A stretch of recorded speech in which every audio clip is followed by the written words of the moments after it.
ಈಗ ಅವ್ರು ಹೊರಟು ಹೋದರು. ಈಗ ಅದನ್ನು ನಾವು ಹೇಳೋದು ಅಷ್ಟು ಸೂಕ್ತ ಅಲ್ಲ. ಬೇರೆ ಬೇರೆ ಅಲ್ಲಿ ಅಭಿಮಾನಿಗಳು ಮಾಡ್ಬೋದು ಹೊರತು, ಆದರೆ ಅವರೇ ಇದನ್ನು ಮಾಡಿಸ್ತಾರ ಅನ್ನುವಂಥ ಭಾವನೆ ನಮಗೇನಿಲ್ಲ.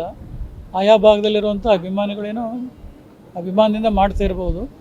ಅದು ಅದಕ್ಕಿಂತ ಮಿಗಿಲಾಗಿ ಒಂದು ಒಳ್ಳೆಯ ನಾಯಕತ್ವ ಬೆಳೆಸ್ಕೊಳ್ಳುವಂಥ ದೃಷ್ಟಿಯಲ್ಲಿ ಮತ್ತು ರಾಜ್ಯದ ಹಿತಚಿಂತನೆಗಳನ್ನು ಕಾಪಾಡುವಂಥ ನಿಟ್ಟಿನಲ್ಲಿ ಜನರ ಸಹಕಾರ ಇವತ್ತು ಭಾಳ ಅವಶ್ಯಕ ಕೆಲವರಿಗಿದೆ ಅಂತ ನಾವು ಭಾವಿಸ್ತಾ ಇದ್ದೇವೆ. ಸೈದ್ಧಾಂತಿಕ ನೆಲೆಗಟ್ಟಿನ ಮೇಲೆ ಯಾರು ಹೋರಾಟ ಮಾಡ್ತಾ ಇದ್ದಾರೆ ಅಂಥವರಿಗೆ ಪಕ್ಷಾತೀತವಾಗಿ ಜಾತ್ಯತೀತವಾಗಿ ಯಾವಾಗಲೂ ರಂಭಾಪುರಿ ಪೀಠ ಗಟ್ಟಿಯಾದಂಥ ಧ್ವನಿಯಲ್ಲಿಯೇ ತಮ್ಮ ವಿಚಾರಗಳನ್ನು ಹೇಳ್ತಾ ಬಂದಿದ್ದೇವೆ.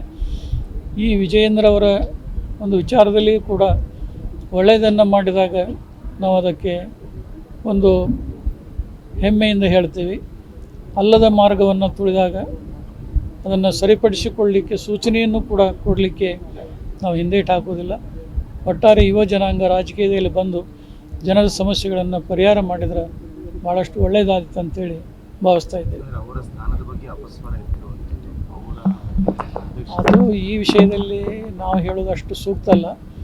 ಅದು ರಾಷ್ಟ್ರೀಯ ನಾಯಕರಾಗಲಿ ಇಲ್ಲಿ ರಾಜ್ಯದ ನಾಯಕರಾಗಲಿ ಕುಂತು ಯಾವುದಕ್ಕಾದರೂ ಒಂದು ಇತಿಶ್ರೀ ಹಾಡಿದರೆ ಒಳ್ಳೆಯದು ಅಂತ ಭಾವಿಸ್ತಾ ಇದ್ದೇವೆ.